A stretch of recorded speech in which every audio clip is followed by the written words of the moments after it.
fez em meu lugar, no confim das em minha casa vais entrar. Não mereço, sou Zaqueu, mais um servo no engano. Sou um publicano, se destituir a quem for, pagarei com justeza 4 vezes mais, me levarei do chão. Meu espírito deseja retirar a escama velha e contemplar-te a visão. Me levarei do chão. Meu espírito deseja retirar a escama velha e contemplar-te a visão.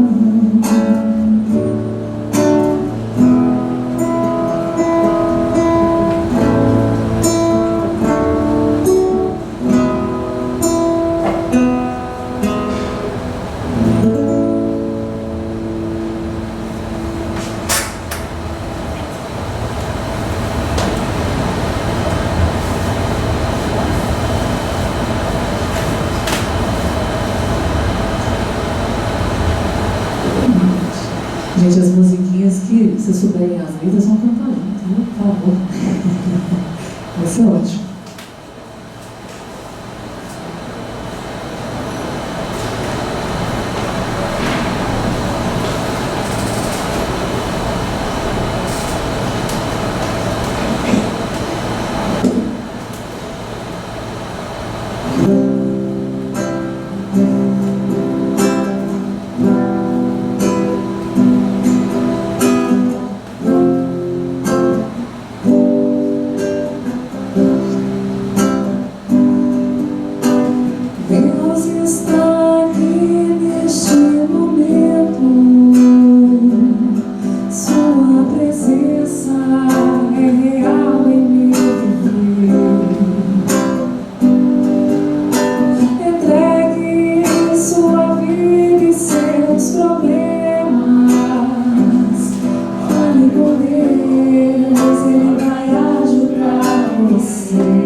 Seja qual for o seu problema, fale com Deus, Ele vai ajudar você. Após a dor vem a alegria, pois Deus é amor e não te deixará sofrer.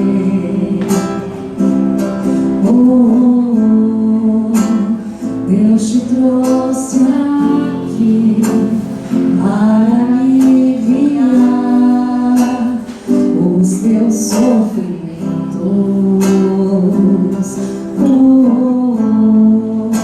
É Ele o autor da fé, do princípio ao fim, em todos os seus tormentos.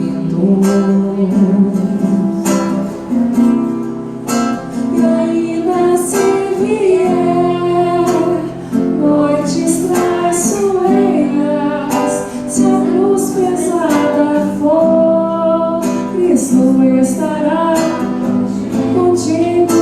O mundo pode até fazer você chorar, mas Deus te quer sorrindo.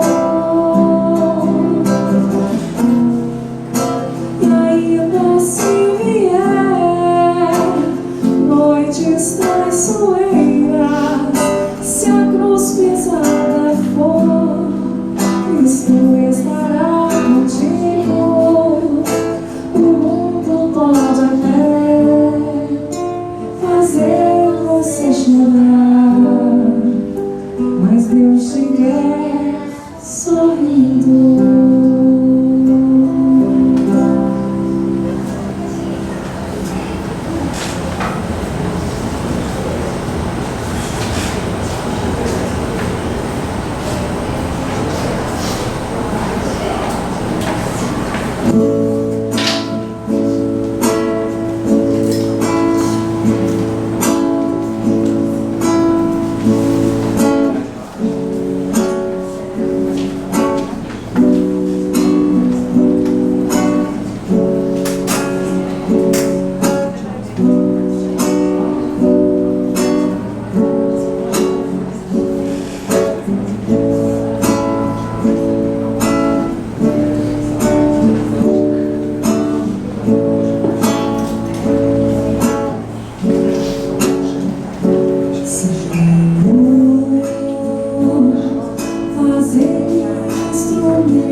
Desespero, que eu leve a esperança.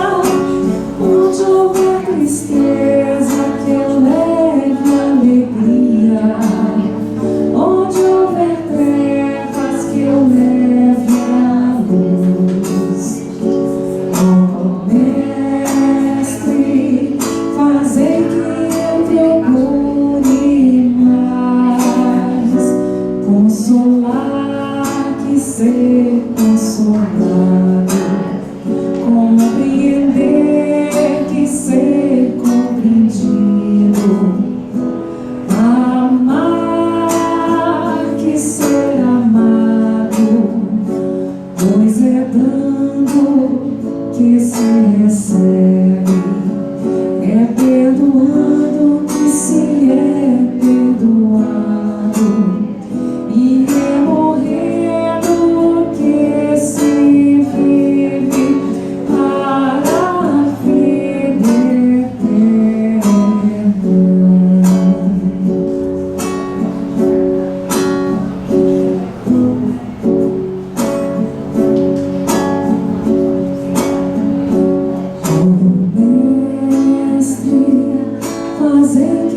eu procure mais consolar,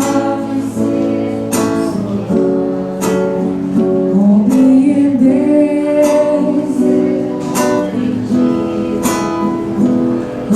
amar que ser amado, pois é dando que se recebe, é perdoando que se é perdoado, e é morrendo que se vive para a vida eterna.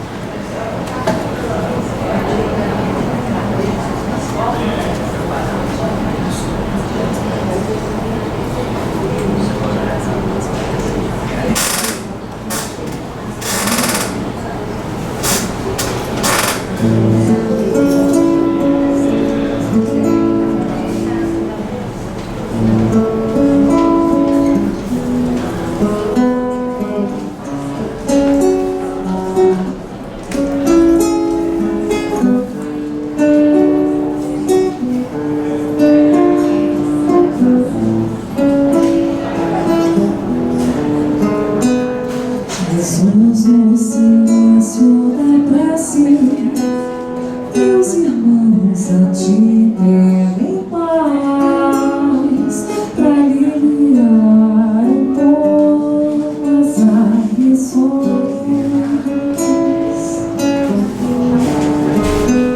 Senhor, enxugai nosso pranto, precisamos do teu amor e sentir tua presença envolver nossos corações.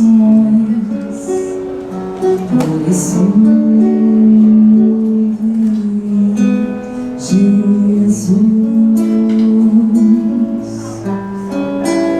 ir ao teu encontro, queremos te seguir, afastar do mal da terra, acabar de ver essa guerra e caminharmos juntos numa luz.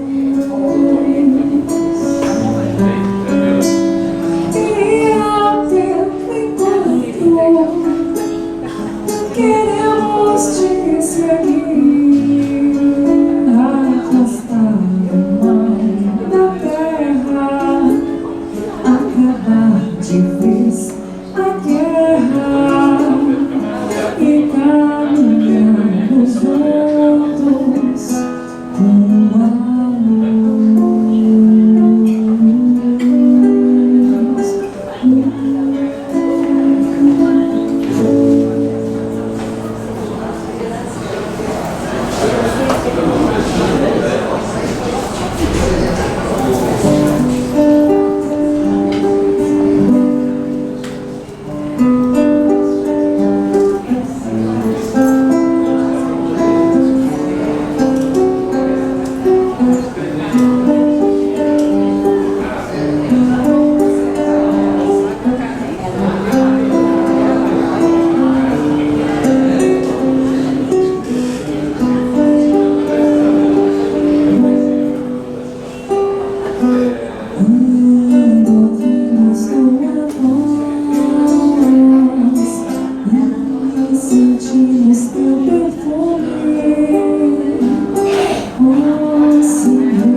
destinos rasgando a escuridão.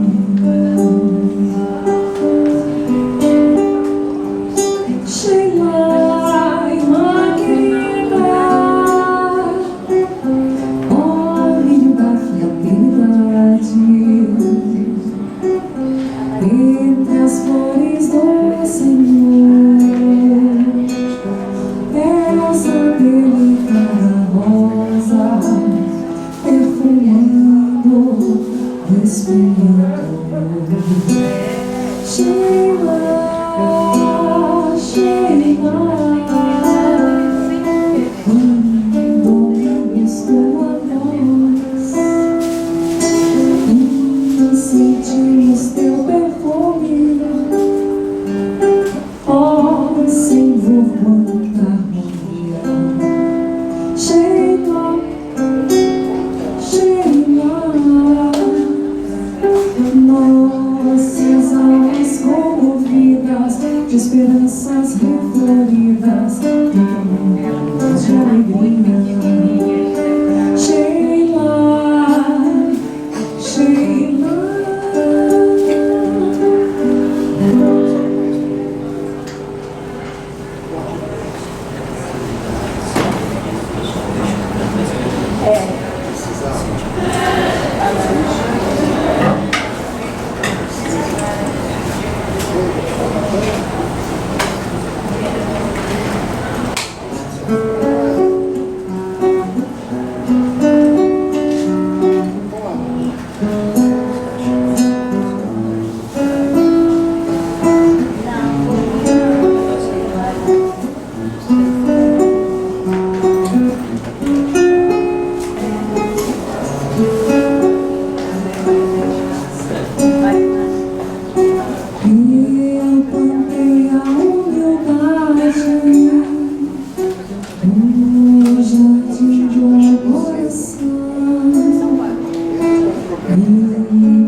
Deve haver um lugar dentro do seu coração onde a paz brilhe mais que uma lembrança. Sem a luz que ela traz, já nem se consegue mais encontrar o caminho da esperança. Sem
Preces, murmúrios de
e te adorar com tudo que eu sou e te render glória, aleluia,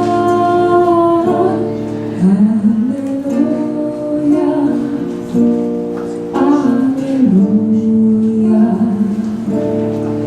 aleluia,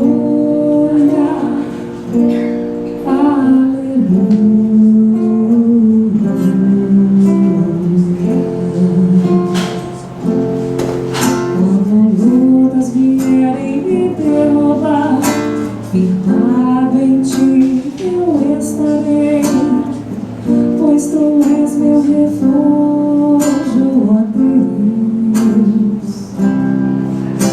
E não importa onde eu estiver, no vale ou no monte, eu adorarei a ti, eu canto glória, aleluia, aleluia,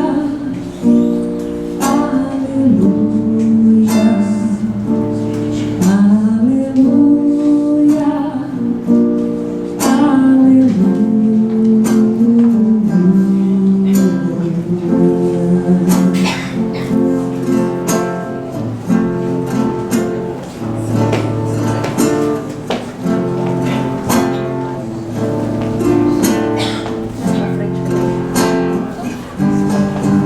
Senhor, preciso do teu olhar, ouvir as batidas do teu coração, me esconder nos teus braços, ó Pai. Toda minha alma deseja ti, junto com os anjos eu cantarei, és santo, exaltado, aleluia, aleluia, aleluia,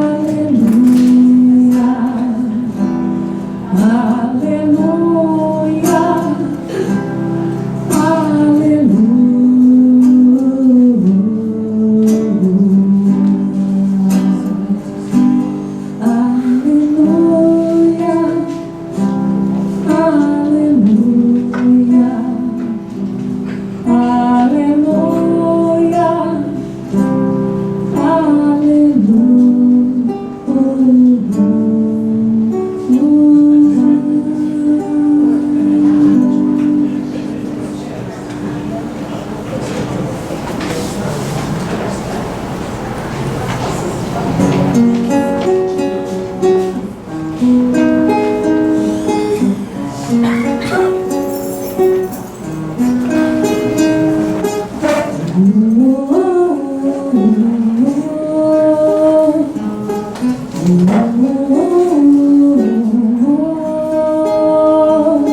lápis de luz, mãos de amor, servo de Deus, escravo do Senhor, família de bênçãos, amigo de Deus, alma singela, tão terna e bela, em torno da cruz, fiel a Jesus, excelso mestre do bem, emissário da luz, mensageiro do além, do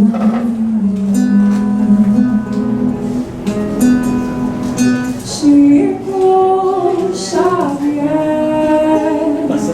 Cisco de Deus, de Deus.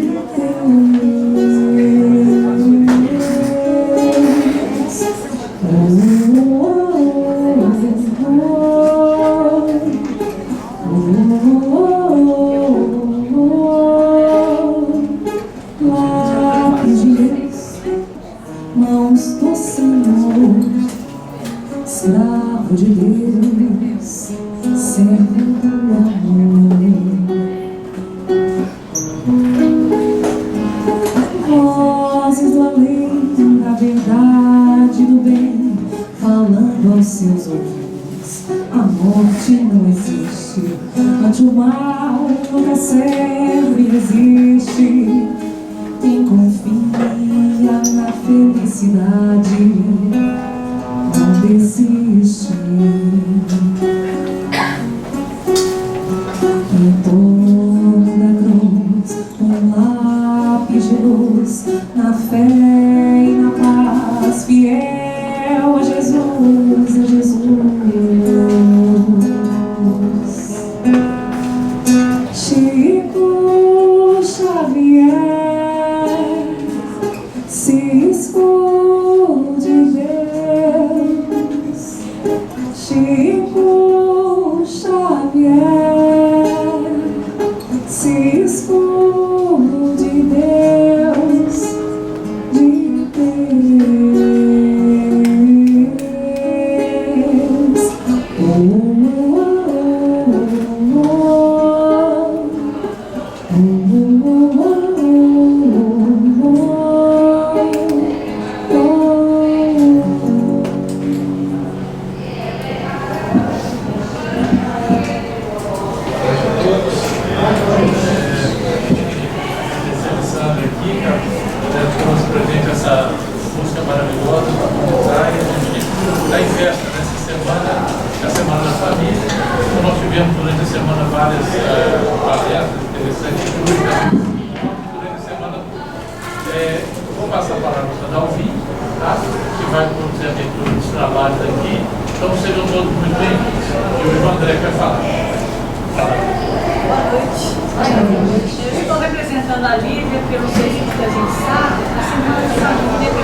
Tem o hábito de ler, sabe quanto é importante. Uma boa oportunidade é a Feira do Livro, tá certo? Então hoje vamos ouvir o André e nós vamos então iniciar, fazendo então a prece inicial, pedindo, como diz o meu companheiro, fechar os olhos do corpo para a gente abrir os olhos da alma, né? Amado Jesus, querido companheiro, todas as horas. A nossa proteção, amparo, através dos amigos espirituais que aqui se encontram, para que a gente possa, Senhor, abrir nossos corações e nossa mente, para que a gente possa receber as palavras que aqui a gente ouviu, mas que toquem no fundo de nossos corações, para que a gente possa mudar as nossas atitudes, as nossas ações, no nosso convívio diário, não só com os familiares, mas com todos aqueles com quais a gente convive. Agradecemos, Senhor, pela oportunidade da casa de Célia que nos recebe com tanto carinho. E em especial hoje pedimos a vossa Mãe Santíssima, Maria, que é a mãe de todas as mães, e abençoa cada uma, as mães aqui presentes, as mães ausentes, as mães desencarnadas, as mães doentes, as mães que estão necessitando de oração, todas receba o nosso abraço, o nosso carinho e a nossa vibração. Obrigado, Senhor. Que assim seja. André, palavra de Deus. Fique à vontade.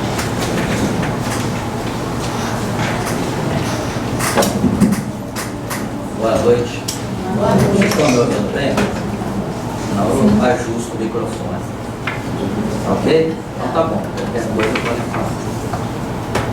Estão bem? Todos em paz? Que ótimo, né? Estamos com muita alegria, com muita satisfação. Estamos aqui novamente nessa casa. É sempre muito prazeroso estar aqui nessa casa de oração e de trabalho. Como a Dalvinha falou, nosso espírito se renova, nós nos fortalecemos, né? Renovamos. E na semana especial, ainda mais, né? Ainda mais depois de ouvir música tão agradável que fala ao nosso espírito, ao nosso coração. Então estamos muito felizes, muito alegres de estarmos aqui. Desejamos que o nosso encontro atenda a sua finalidade de nós juntos estudarmos hoje. Desejo ardentemente a felicidade dos meus filhos. Busco auxiliar na construção dessa felicidade por todos os meios que eu conheço. Só que eu não fui preparado para essa realidade que existe hoje. E nem havia como ser preparado.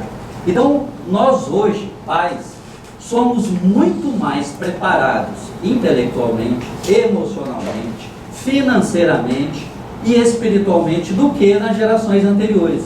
Mas temos muito mais dúvidas. Nas gerações anteriores, ninguém tinha muita dúvida sobre a educação dos filhos, porque as variáveis eram muito pequenas. Bastava ser disciplinado, bastava ser responsável, bastava ser educado, estudar, se possível, até um curso superior, mas também se não fosse possível, não era indispensável. Hoje é muito mais complexo, muito mais desafiador. Então nós nos sentimos assim. Só sei que nada sei. Não é assim que nós nos sentimos? E quando Sócrates colocou isso, não era uma afirmação de desconhecimento absoluto, é desconhecimento relativo. Porque se perguntar a cada um de vocês, vocês vão concordar que são mais preparados do que os seus pais, seus avós, seus antepassados. Mas se sentem muito mais frustrados, inseguros em relação à felicidade dos filhos. Não é assim? Então, além de pais zelosos que desejam a felicidade dos filhos, os pais conscientes de todas essas dificuldades, complexidades, eles compreendem que o valor da educação como um meio prescindível para desejar a felicidade. Bem, como o mundo está mudando muito rápido, então eu compreendo que o processo educacional dos meus filhos deve merecer uma atenção toda especial. Por quê? Porque eu desejo a felicidade. Eu compreendo que a educação é o caminho necessário para isso. Concordamos? Muito bem. Só que a educação que nós falamos aqui, não no sentido simples da palavra. Mesmo porque a nossa Constituição estabelece: a educação é dever do Estado. É isso? Só que ali ela está falando de instrução e conhecimento. Na visão espírita, a educação é muito mais do que isso. Vamos lembrar um pouquinho do que Kardec fala sobre educação? Não, lá no Evangelho segundo o Espiritismo, no comentário na questão 685 do Livro dos Espíritos. Não nos referimos, porém, à educação pelos livros, e sim a que consiste na arte de formar os caracteres. A quem incute hábitos, porquanto a educação é o conjunto dos hábitos adquiridos. Quando essa arte for conhecida, compreendida e praticada, o homem terá no mundo hábitos de ordem e de previdência para consigo mesmo e para com seus, de respeito a tudo que é respeitável, hábitos que lhe permitirão atravessar menos penosamente os maus dias inevitáveis. A desordem e a imprevidência são duas chagas que só com a educação bem entendida pode curar. Esse é o ponto de partida, o elemento real do bem-estar, o penhor da segurança de todos. Kardec, vamos nos lembrar, Kardec era eminentemente um educador. Kardec estudou na escola de Verdun, de Pestalozzi, depois voltou para a França. Como nós sabemos, Kardec codificou o Espiritismo já mais próximo do final da sua vida física. Durante toda a sua vida ele foi um professor, escritor e essencialmente um educador. Kardec defendia as ideias de Pestalozzi na famosa escola moderna. E então ele acreditava no valor da educação. E eu destaco aqui 3 pequenos trechos. A educação, no conceito de Kardec, é o conjunto de hábitos adquiridos. Aqueles hábitos que são formados ao longo de toda a nossa trajetória. Citei aqui maus dias inevitáveis, porque ele já dizia, todos vamos enfrentar maus dias. Mais para frente nós vamos explorar isso um pouquinho.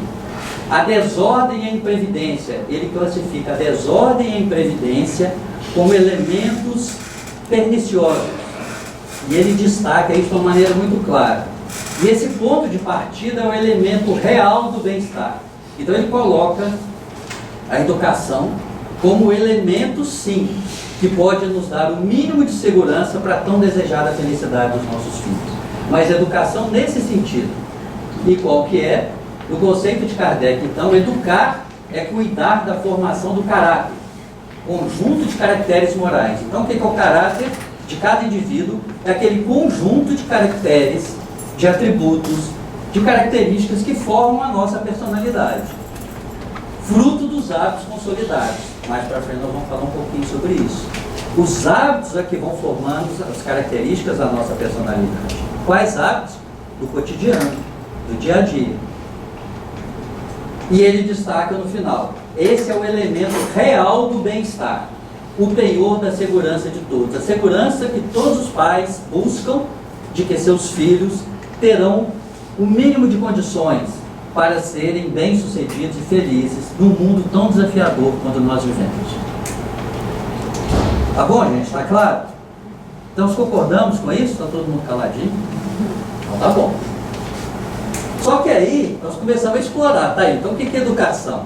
E aí nós começamos a enumerar também uma série de aspectos que formam os hábitos, que formam os caracteres, que formam os atributos da nossa personalidade.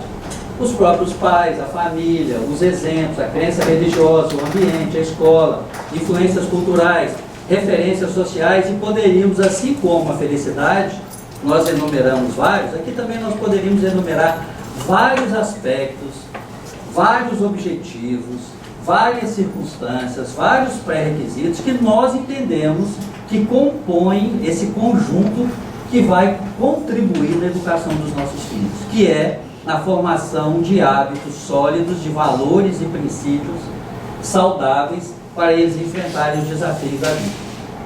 Vocês concordam? Tudo bem. Assim como a felicidade, nós não vamos explorar cada um deles. Poderíamos, mas não temos tempo para isso. Então vamos dedicar 2 apenas, tá? Exemplos e ambiente. Poderíamos escolher outros, né?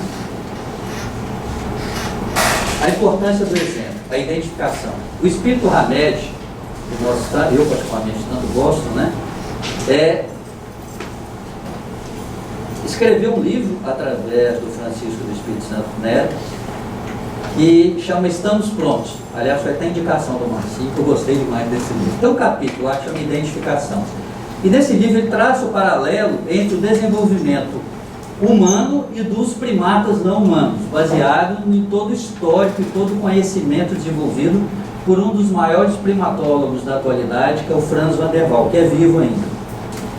E o Franz van der Waal fala que os primatas não humanos, e ele estudou os chimpanzés e os bonobos, eles transmitem para seus sucessores através do processo de imitação.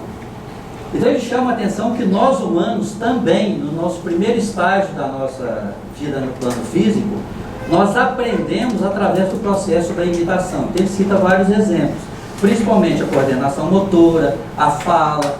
Nós imitamos os nossos pais e com isso aprendemos, né? Eu trouxe um filminho aqui rapidinho. Vamos ver se funciona. Tecnologia sempre tem esses probleminhas. Para tentar exemplificar.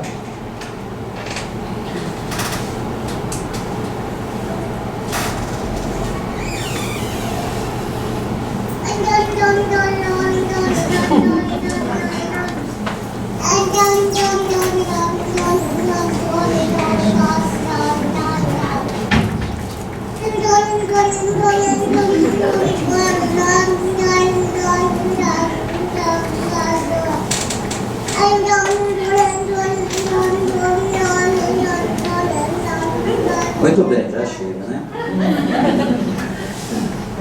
Alguém tem dúvida do que esse bebê está fazendo? Está lendo. Mas o que ele está fazendo? Ele não está lendo, né? Ainda não foi alfabetizado. Está imitando. Ou a mãe ou o pai, provavelmente a mãe. Olha que interessante que tem até o ritmo, né? É um processo de imitação. Nós aprendemos pelo processo de imitação. Ele começa na imitação. Imitação de quem? Das pessoas que estão mais próximas.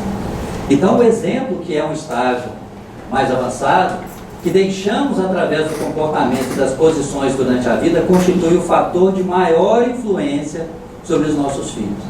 Nós imaginamos, erroneamente, como pensamos em educação, que aquela transmissão de informação que nós passamos para os filhos através da verbalização, né? Põe o filho na frente, você vai ser assim, você vai ser assado, você vai ser assim, você vai ser assado. Mas quando a imitação dos primeiros estágios e o exemplo do segundo são os mais relevantes. Eu trouxe um texto aqui que eu vou me permitir ler. Hoje eu tenho um problema sério para cumprir o horário, tá, gente? Mas a Dalvinha falou que eu vou ter que ficar até 9h15, né, Dalvinha? Coisas que aprendi com você. Quando você pensava que eu não estava olhando, eu vi você pegar o primeiro desenho que fiz e prendê-lo na geladeira. Imediatamente eu tive vontade de fazer outro para você. Quando você pensava que eu não estava olhando, eu vi você dando comida a um gato de rua e aprendi que é legal tratar bem os animais. Quando você pensava que eu não estava olhando, eu vi você fazer um bolo favorito e aprendi que as coisas pequenas podem ser as mais especiais na nossa vida. Quando você pensava que eu não estava olhando, ouvi você fazendo uma oração e aprendi que existe um Deus com quem eu posso sempre falar e em quem eu posso sempre confiar. Quando você pensava que eu não estava olhando, vi você fazendo comida e levando para uma amiga que estava doente. E aprendi que todos nós temos que ajudar uns aos outros. Quando você pensava que eu não estava olhando, vi você dando seu tempo e seu dinheiro para ajudar as pessoas mais necessitadas. E aprendi que aqueles que têm alguma coisa devem ajudar quem nada tem. Quando você pensava que eu não estava olhando, vi você tomando conta da nossa casa e de todos nós. E aprendi que nós temos que cuidar com carinho daquilo que temos e das pessoas que gostamos. Quando você pensava que eu não estava olhando, eu senti você me dando um beijo de boa noite e me senti amado e seguro. Quando você pensava que eu não estava olhando, vi como você cumpria com todas as suas responsabilidades, mesmo quando não estava se sentindo bem, e aprendi que tinha que ser responsável quando eu crescesse. Quando você pensava que eu não estava olhando, vi lágrimas nos seus olhos e aprendi que às vezes acontecem coisas que nos machucam, mas que não tem nenhum problema a gente chorar. Quando você pensava que eu não estava olhando, foi quando eu aprendi a maior parte das lições da vida que eu precisava para ser uma pessoa boa e produtiva quando eu crescesse. Quando você pensava que eu não estava olhando, eu olhava para você e queria te dizer: obrigado por todas as coisas que eu vi e aprendi quando você pensava que eu não estava olhando. E por isso, trouxe aqui uma frase de William Shakespeare, né? Ele diz: com o tempo você aprende que há mais coisas de seu pai em você do que você imaginava. Quando a gente já chega na geração do Baby Boomer e morreu, a gente vê que isso é uma profunda realidade, né? Há fases na vida que nós achamos que os pais são nossos heróis. Depois achamos que os nossos pais não sabem de nada. Depois achamos que eles estão ultrapassados. Quando chega a maturidade, nós compreendemos muitas atitudes dos nossos pais. E começamos a perceber em nós hábitos, práticas, que são fiéis ao que os nossos pais faziam. E começamos a perceber como incorporamos na nossa personalidade, nas características que guardamos, aqueles hábitos, aquelas práticas, aquelas falas, aqueles trejeitos dos nossos pais. E aí nós imaginamos, isso vai acontecer com nossos filhos também. Vai, porque acontece. Segundo aspecto, há alguns anos atrás foi feita uma pesquisa na Universidade de Londres, tentando identificar quais seriam aqueles aspectos mais determinantes no sucesso dos adultos quando eram crianças. Então, identificaram alguns grupos de crianças nas escolas, mapearam as características, os hábitos e foram acompanhando essas crianças para ver daqueles quais que foram bem-sucedidos na vida. Bem-sucedido não só no aspecto financeiro, mas bem-sucedido em relações da sociedade, em ética no trabalho, etc. E tentar identificar quais são os elementos que mais contribuíam para o sucesso. Identificaram vários, é óbvio, né? A educação escolar, a instrução, melhor dizendo, né? O poder econômico da família, o local onde moravam, as escolas que frequentavam, tudo muito óbvio. Mas o que surpreendeu, que o topo da lista foi o ambiente familiar. E aí começaram a aprofundar os estudos. Chegaram à conclusão que, daqueles grupos de pessoas mais bem-sucedidas na sociedade, um grande percentual vinham de lares equilibrados, harmonizados, sólidos. Isso chamou muita atenção e causou uma balbúrdia. Você nem imagina num país industrializado e avançado como a Inglaterra, discutindo esse tema. Mas foi isso a conclusão que eles chegaram, que esse ambiente familiar é fundamental. Então, muito rapidamente, sobre a ótica da doutrina espírita e cristãos, então, nós entendemos que a orientação pelos princípios da moral cristã, se eu entendo que os princípios da moral cristã são válidos para mim, eu pai, eu mãe, eu educador, é óbvio que eu devo criar os meus filhos sobre a ótica, sobre a égide, sobre os princípios da moral cristã. Segundo, respeito e afeto nas relações.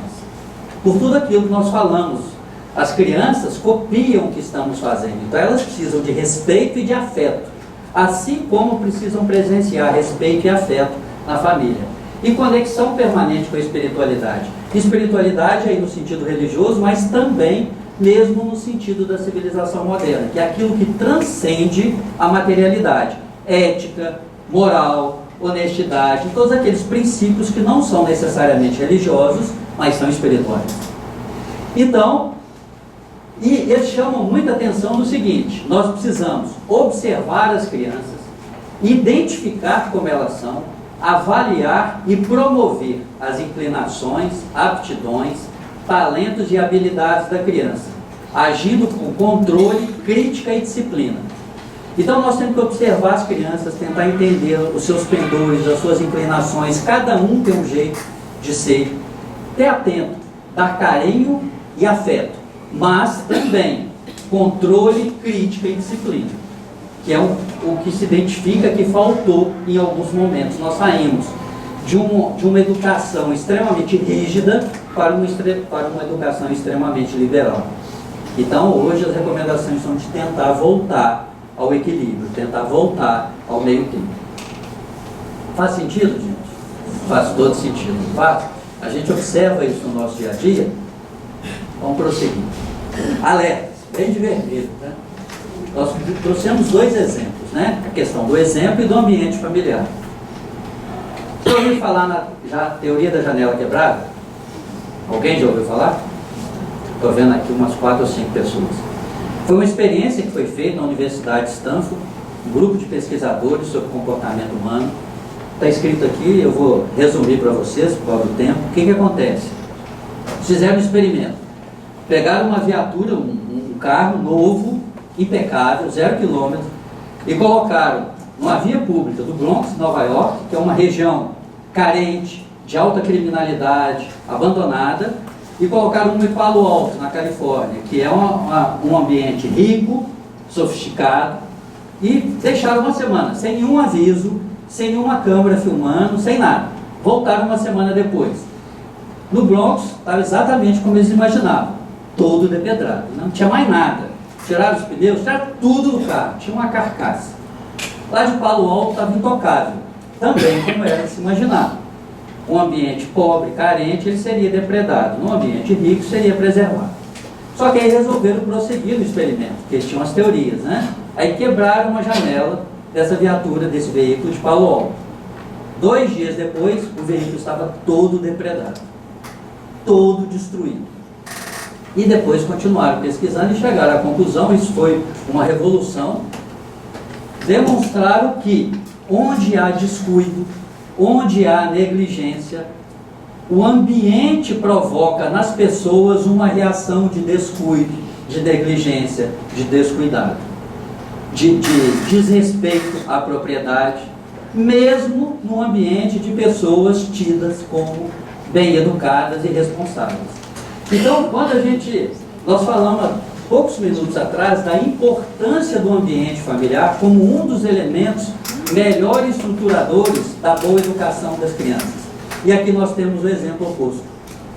Não adianta falar para as crianças que deve ser assim, deve ser assado, se o ambiente é descuidado, se o ambiente é desorganizado, se os membros da família, principalmente os educadores, não transmitem esses princípios básicos. Há pouco tempo atrás eu estava assistindo uma reportagem com a minha esposa, não lembro sobre o que, mas em certo momento a pessoa entrevistada usou uma palavra que ela falou assim: engraçada, a gente não vê essa palavra mais, capricho. Para a geração baby boomer como eu, né, a gente ouviu o tempo inteiro dos pais: capricho no que você faz, tenha capricho com isso. Hoje a gente não vê essa palavra, parece que ela foi abandonada, né? Então, o zelo, o cuidado, a harmonia, o respeito no ambiente familiar é absolutamente imprescindível, assim como o oposto vai transmitir para os filhos o sentido de negligência, de displicência, de desorganização, do descumprimento de normas, mesmo que os pais falem em sentido oposto. Então esse é um aspecto que vale para a sociedade como um todo, mas essencialmente para as crianças, porque elas percebem um ambiente desfavorável para a criação de vínculos emocionais sólidos e de sentido de sociedade também. Faz sentido, gente? Faz? Agora uma outra coisa. Nós acreditamos que o homem, por ser dotado de razão, é capaz de conter os instintos e as emoções, avaliar objetivamente cada situação e escolher a alternativa mais vantajosa. Somos seres racionais, somos? Se somos seres racionais, imaginamos, aceitamos e afirmamos que somos racionais também nas nossas escolhas e nas nossas decisões. Desde lá do iluminismo, né, René Descartes, penso, logo existo, a razão impera no domínio das nossas decisões. Nós tomamos decisões racionais? Nós fazemos escolhas racionais? Sim ou não, gente? Sim? Aí que tá, né? Aí tem um tal de Daniel Kahneman. Já ouviram falar do Daniel Kahneman? Alguns já devem ter ouvido falar. Ele afirmou o contrário. Essa crença é ilusória e estamos sempre submetidos a influências que alteram nossa capacidade de escolher racionalmente. Daniel Kahneman é um israelense radicado nos Estados Unidos, psicólogo que ganhou o Prêmio Nobel de Economia. E nós vamos explicar. O sentido faz um psicólogo ganhar o Prêmio Nobel de Economia. Mas o Daniel Kahneman faz uma afirmação que o nosso processo de escolha e de decisão ele segue basicamente dois caminhos. Um é um caminho lento, que é reflexão cuidadosa à base de análise e raciocínio, regras, teorias e princípios. A razão. Olho, observo, comparo, analiso, meço prós e contras e tomo a decisão. E um raciocínio rápido, respostas automáticas e intuitivas, decisões baseadas em crenças, experiência, cultura e educação. A tese de Kahneman não é inédita. Ele, quando lançou o resumo das suas experiências, outros estudiosos já tinham falado sobre isso, com nomes diferentes, ascendente, descendente, cada um usa uma nomenclatura diferente. O que o Daniel Kahneman fez de diferente? Primeiro que ele fez uma série de experimentos e comprovou que, dependendo da civilização, da cultura, da faixa etária, uma série de coisas, entre 80% e 90% das nossas decisões são tomadas pelo raciocínio rápido e não pelo raciocínio lento. Nós achamos, imaginamos e queremos tomar decisões racionais, mas as nossas decisões predominantemente são tomadas com base nas nossas crenças e nos nossos automatismos. E ele ganhou o Prêmio Nobel de Economia porque provou que isso funciona também na economia. E aí foi um escândalo, né? Mesmo as decisões financeiras, quando você vai mexer com dinheiro, com economia, você toma uma decisão baseada em crença? As decisões são baseadas em crença. E ele demonstrou isso, por isso que ele ganhou o Prêmio Nobel de Economia. E o que isso tem a ver com o espiritismo, com a educação? Tem tudo a ver. Quando nós pensamos, a doutrina espírita fala em transformação moral, não é? Nosso objetivo, transformação moral, esse objetivo é racional, né? Eu escolho caminhar pela transformação moral. Mas eu sigo esse caminho. As minhas escolhas diárias, as minhas decisões são baseadas em automatismos. E segundo Kardec, o que são automatismos? São os hábitos construídos durante a nossa história. Então, quando estamos educando as nossas crianças, nós estamos... vou beber um pouco de água, que dá licença, né? As nossas decisões são baseadas principalmente nisso. Então nós imaginamos que a nossa racionalidade, que o nosso cérebro é racional, a nossa mente é racional, e fazemos escolhas comparativas. Não é. O cérebro emite respostas de uma maneira muito rápida, porque o consciente funcionando, ele é muito lento, por isso que ele usou a expressão lenta. Imaginou toda escolha que você vai fazer, você tem que parar, pensar, observar, comparar, medir prós e contras e tomar uma decisão. A ideia é me oferecer um copo d'água. Eu fui ali beber. Ia demorar uns 2 minutos para tomar a decisão. Eu bebo água, não bebo, que tanto que eu bebo, a água está fria, está quente, vai fazer... Entendeu? Então nós vamos intuitivamente. E ele ressalta que não necessariamente está certo ou errado. Ele está apenas constatando. Empiricamente, ou seja, baseado nas pesquisas que foi feito, muitas dessas decisões são acertadas. E aí uso um exemplo clássico: dirigir. Dirigir nós aprendemos conscientemente. Senta, pisa no freio, bate o freio de mão, pisa na embreagem, né? Depois isso se torna um automatismo, não é assim? Entenderam a diferença? Quando a gente está dirigindo hoje, depois de um longo tempo, você usa consciente? Não, você usa os automatismos. Quando você vai passar num lugar estreito, já passaram por essa experiência, muito apertado, você para assim, se o consciente assumir a decisão, você fica ali uns 30 segundos pensando, vou, não vou, será que vou? Aí a buzina está tocando atrás, né? Quando você fala assim, não, deixa o subconsciente assumir, deixa os automatismos assumirem, você vai e passa. Entenderam a diferença? Entendemos mesmo? Quando nós falamos com as nossas crianças, nós falamos com a razão. Mas quando nós exemplificamos, nós fazemos como? Quando nós estamos olhando para as crianças, como recomendam as pesquisas mais modernas, observar suas inclinações, nós olhamos com que óculos? Vou fazer um teste com vocês, vamos fazer um testezinho rápido. A Dalvinha falou que hoje pode ir até 10h30. Eu vou cumprir, talvez atrás foi minuto. Vocês estão prontos para o teste? É teste de atenção, hein? Pode ir? É rápido, hein, gente? Vê se funciona, né? This is an awareness test. How many passes does the team in white make?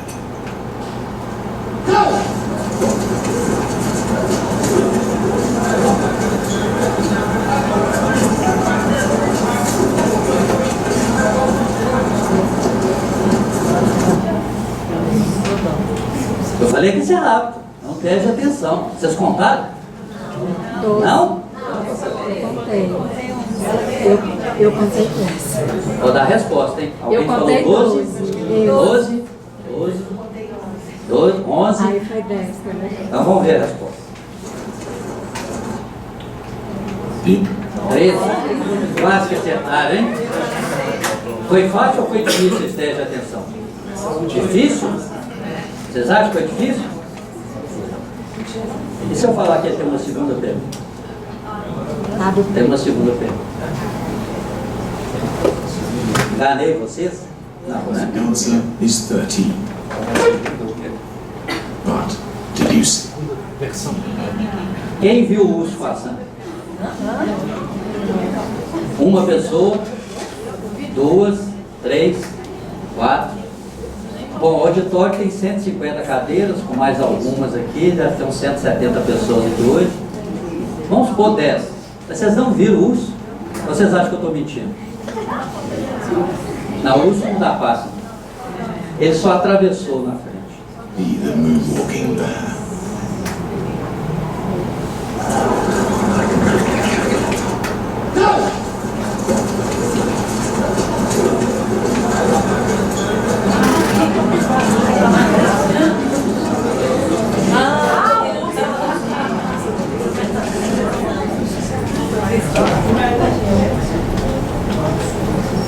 Gente, isso aqui é de uma propaganda. Eu vou passar o finalzinho para vocês entenderem, tá? Isso é uma propaganda para prestar atenção nos ciclistas na rua. Por quê? Porque a gente... O que eu quero chamar a atenção é o seguinte: a gente está prestando atenção dos nossos filhos, do que eles são realmente, do que eles querem, do que eles desejam, ou nós estamos olhando com o nosso olhar? Quando a gente acha que está... Aqui vocês estavam prestando atenção nos passos, e todo o resto que estava acontecendo a gente não presta atenção. Isso aqui, só para vocês não ficarem tristes, é cerca de 90% realmente não vê o uso das pessoas. Por quê? Porque o nosso cérebro ele concentra energia naquilo que é o foco. Então, se o foco é os passes, tá? São os passes, ele vai concentrar a atenção nisso. Quando a gente está olhando os nossos filhos, nós estamos observando realmente, ou nós estamos querendo ver o que nós desejamos ver? Essa é uma pergunta para a gente responder, tá? Então, toda essa questão do Daniel Kahneman é para nos ajudar a entender como que a nossa mente funciona. Rapidinho um outro exercício, quer ver? Eu vou pedir para todo mundo pensar numa bicicleta azul. Quanta fração de segundo demorou para ver a imagem de uma bicicleta azul na mente de vocês? Agora vocês não vão pensar no elefante vermelho. Elefante vermelho, alguém já viu um elefante vermelho? Não. Mas veio uma imagem na mente de vocês? O cérebro, a mente da gente, que é um veículo, é o cérebro, ela busca respostas de uma maneira mais rápida para a gente não consumir energia com o consciente. Que as respostas que vêm? Os automatismos, os hábitos adquiridos. Muito bem, último, analfabetismo emocional, Philip Zimbardo. Aquela pesquisa que eu falei para vocês das viaturas foi conduzida pelo Philip Zimbardo. E ele tem outro estudo muito interessante sobre a origem da crueldade, mas não é o caso aqui. Mas ele cunhou uma expressão muito interessante, que é o analfabetismo emocional, baseado em quê? O uso excessivo de recursos tecnológicos como internet, redes sociais, videogames, e a convivência em ilhas sociais proporciona ausência de contato com dor e indiferença. Ele começou a chamar a atenção, ele mora nos Estados Unidos, é professor de Stanford, chamando a atenção que nos Estados Unidos, numa sociedade moderna, cada vez mais os grupos que têm recursos, eles vão se isolando, vão criando ilhas de convivência, em que as pessoas com as quais eles convivem são pessoas semelhantes, então não convivem com as diferenças. E isso é agravado pelo uso da internet e das redes sociais, que a pessoa cada vez mais se isola. E isso traz o que ele chamou de analfabetismo emocional. As crianças estão perdendo a capacidade de ter emoções na relação com o outro. Só tem emoções com o inanimado, com o objeto. E ele chama a atenção, isso aqui é uma coisa muito interessante, eu gosto muito desse estudo, da incapacidade de espelhamento. Porque esse isolamento inviabiliza o desenvolvimento da empatia. O que é empatia? É a minha capacidade de me colocar no lugar do outro. Essa empatia só se desenvolve através do espelhamento. O que é o espelhamento? Quando eu vejo no outro algo semelhante a mim. Se eu não convivo com o outro, eu não vejo como semelhante a mim. E ele começa a explicar uma série de coisas que aconteceram, inclusive no Brasil, sendo muito rápido. Por exemplo, o episódio dos universitários que queimaram os índios, queimaram o índio lá em Brasília. Vocês lembram disso? Depois do inquérito, na investigação, eles apuraram que eles falaram: não, foi mal, nós não sabíamos que ele era um índio, nós pusemos fogo porque pensamos que era mendigo. Por quê? Aí eles foram estudar. Por quê? Porque eles aprenderam na escola que o índio tem que ser respeitado. Então isso fazia parte da cultura deles, dos automatismos, dos conceitos adquiridos na infância. Mas não conviviam com mendigo. Então mendigo não é um ser humano. Você pode queimar, você pode destruir. Então, esses conceitos que são formados, inclusive eles falam, é muito interessante, no estudo dele, do professor Simon Bayer-Cohen, sobre a crueldade, que nós temos que conviver pelo menos com 412 tipos diferentes de pessoas. Cor, de pele, crença religiosa, para poder identificar no outro seres humanos como nós. Bom, então, gente, o processo educacional, nós falamos tudo isso sobre o processo educacional, de formar hábitos, né? De criar cultura. Então, nós temos os pais e temos os filhos. Lá no início do nosso processo evolutivo, como seres na caverna, na pré-história, e até há poucos séculos atrás, nós imaginávamos que a relação pai e filhos era de reprodução. Criar os filhos, dar vida, dar sustento, até que eles adquirissem as condições de se alimentar por eles próprios. Então essa é a responsabilidade dos pais em relação aos filhos.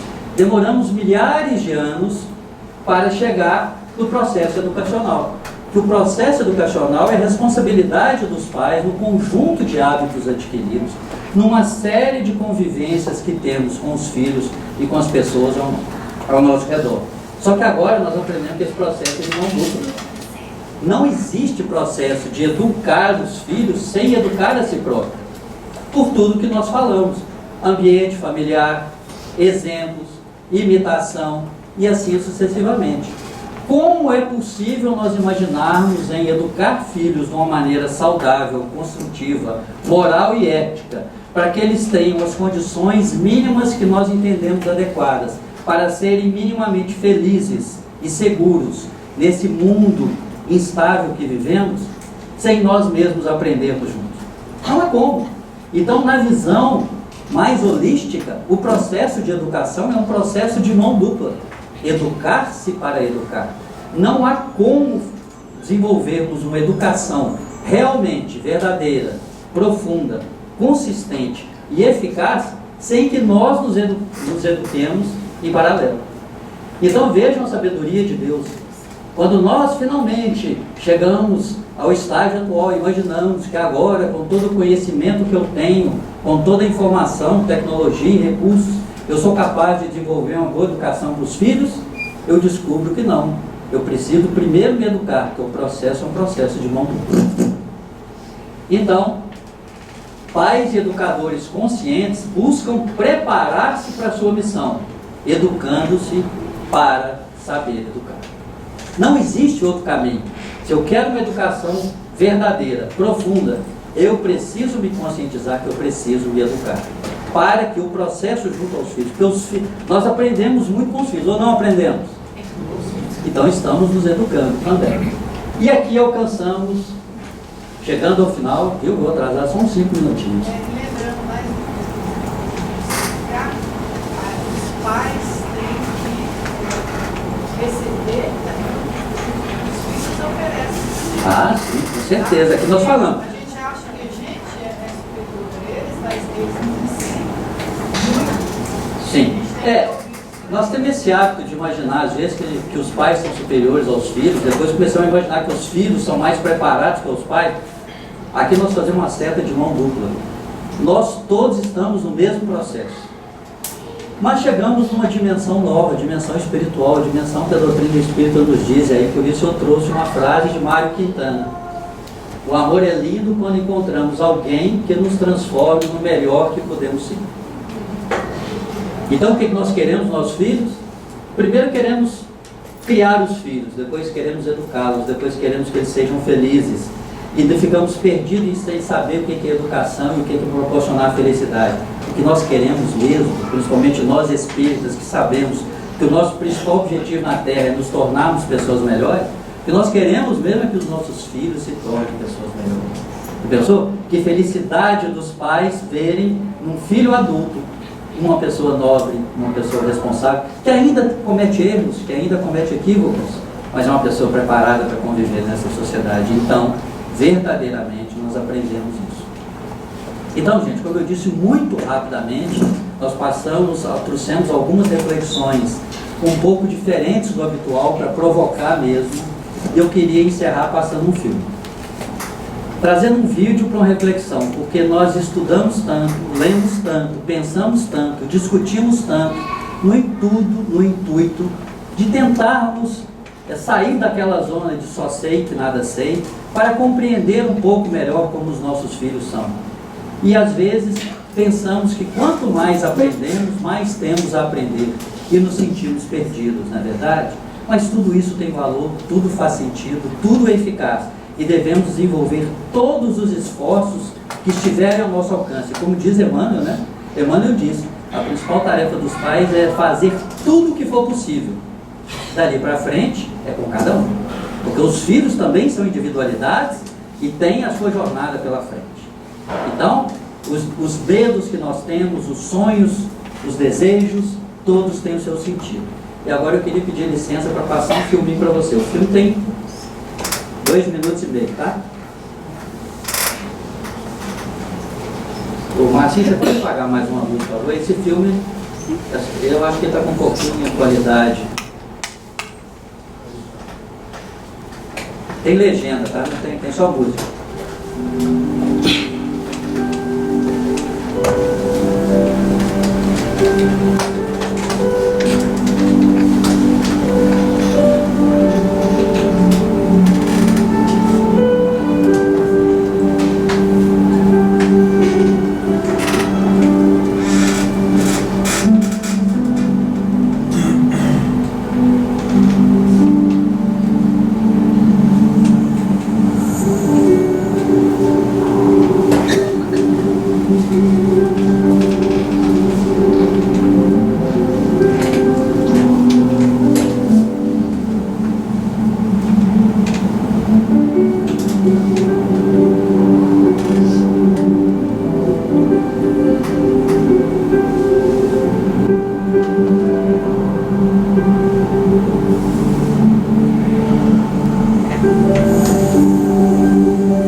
Bem, gente, nós estudamos, lemos, discutimos, nos preocupamos, tudo isso faz sentido, é necessário, imprescindível. A doutrina espírita é a doutrina do estudo, da reflexão. Mas tem algumas vezes que uma mão é suficiente para transmitir para a criança o sentido de apoio, de segurança, de carinho, de afeto. Muito obrigado, muita atenção pela atenção de vocês, muita paz para todos. Obrigada, vamos todos para nossas casas pensando quantas vezes estamos estendendo a mão, né? Os nossos filhos, os nossos maridos, os nossos pais, os nossos vizinhos. Então, não só tudo que ele falou, mas esse final, acho que a gente pode pensar bastante. Muito obrigada. Como sempre, a gente sai daqui mais responsável pelas nossas atitudes.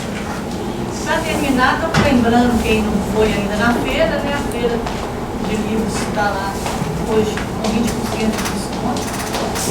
E como nós estamos na Semana da Família, né? Eu lavo, peço meu marido para fechar, né? Então, meu marido vai fazer a prece para nós. Quem não conhece, é o livreiro, o livro da livraria. Eu trouxe umas E é cópias. também da evangelização. Eu trouxe umas cópias do texto que eu li, eu vou deixar lá fora se alguém quiser. Não tem muitas não, mas...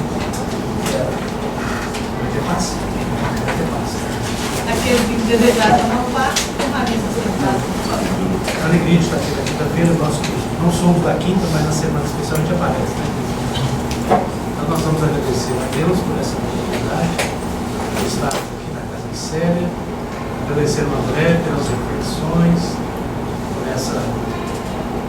por esse espelho que ele nos dá, que nós somos importantes e somos espelhos para os outros, na educação dos filhos.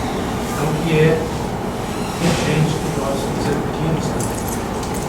Abençoa nessa cada família que é representada, todos que estão nesse ambiente, os nossos queridos amigos espirituais, que possam, através das mãos dos membros e presentes que nos paz, possam abençoar a cada um nas suas dores, nas suas dificuldades, nos seus problemas, e que esse ambiente possa se tornar um ninho de paz, de harmonia, de ternura, que só a nossa doutrina nos proporciona, de chamarmos os companheiros de irmãos, de amigos, e que essa energia que nós estamos sentindo a partir desse instante possa prosseguir conosco, muita paz até os nossos dias.